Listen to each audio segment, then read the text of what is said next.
بسم اللہ الرحمن الرحیم والحمد للہ رب العالمین والصلاة والسلام علی اشرف الانبیاء و سید المرسلین اما بعد۔ آج کی حدیث مبارکہ آپ کی خدمت میں پیش کر رہا ہوں، جس کا عنوان ہے خدا کی سب سے بڑی نعمت۔ حضرت معاویہ رضی اللہ تعالیٰ عنہ سے روایت ہے کہ انہوں نے کہا کہ فرمایا رسول اللہ صلی اللہ علیہ وسلم نے، خدا اپنے بندے کے ساتھ بھلائی کا ارادہ کرتا ہے، اس کو دین کی سوجھ بوجھ اور بصیرت عطا فرما دیتا ہے، اور فرمایا میں تو صرف تقسیم کرنے والا ہوں، دینے والا تو اللہ ہے، اور یہ امت ہمیشہ اللہ کے حکم پر قائم رہے گی، اور جو بھی اس کی مخالفت کرے گا اسے کوئی نقصان نہیں پہنچا سکے گا یہاں تک کہ امر الہی آ جائے۔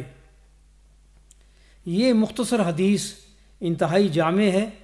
آپ نے انتہائی حکمت کے ساتھ اس حدیث میں 3 باتیں ذہن نشین کرائی ہیں۔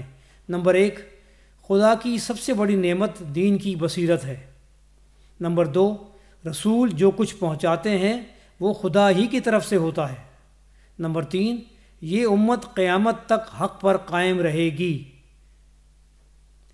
دولت، عزت، شہرت، اقتدار، صحت اور اولاد سب خدا کی عطا کردہ نعمتیں ہیں، مگر خدا جب کسی بندے پر خصوصی فضل فرماتا ہے تو اس کے ساتھ بھلائی کا ارادہ کرتا ہے اور اسے وہ نعمت عطا کرتا ہے جو خدا کی نظر میں ساری نعمتوں میں سے سب سے بڑی نعمت ہے، یعنی دین کی سوجھ بوجھ اور بصیرت۔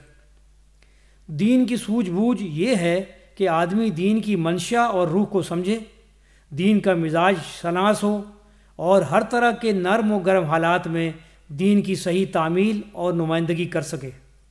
وہ یوں ہی سادہ لوہی بے شعوری کے ساتھ اندھی تقلید نہ کرے، بلکہ پورے شعور، کامل یقین اور بیدار مغزی کے ساتھ یہ سمجھ کر دین کی اتباع کرے کہ دونوں جہان کی فلاح و کامرانی کی واحد راہ یہی ہے۔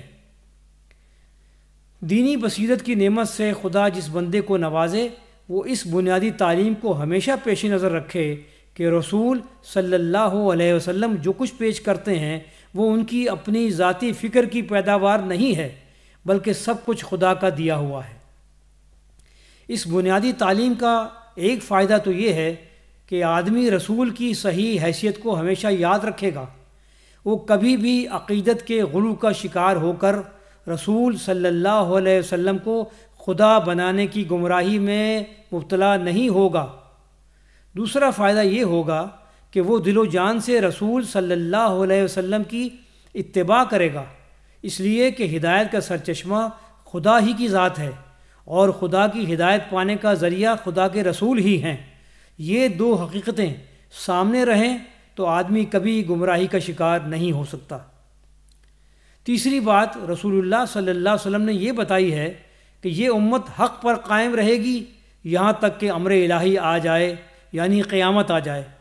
یہ ایک پیشن گوئی بھی ہے، تسلی اور دل کے بڑھاوے کا سامان بھی ہے، اور یہ ترغیب بھی کہ مومن کو ہر حال میں دین پر قائم رہنا چاہیے، چاہے زمانہ کسی طرف جا رہا ہو اور حالات کیسے ہی ناسازگار ہوں، مومن کو کوئی طاقت نقصان نہیں پہنچا سکتی، اس لیے کہ نفع نقصان صرف اور صرف خدا کے قبضے میں ہے، جس نے ہر حال میں دین پہ قائم رہنے کی ہدایت فرمائی ہے، اور وہ کسی پر اس کی برداشت سے زیادہ بوجھ نہیں ڈالتا۔ اللہ تعالی ہمیں اور آپ کو ان احادیث مبارکہ پر، ان الفاظ مبارکہ پر عمل کرنے کی توفیق عطا فرمائے۔ السلام علیکم ورحمۃ اللہ تعالی وبرکاتہ۔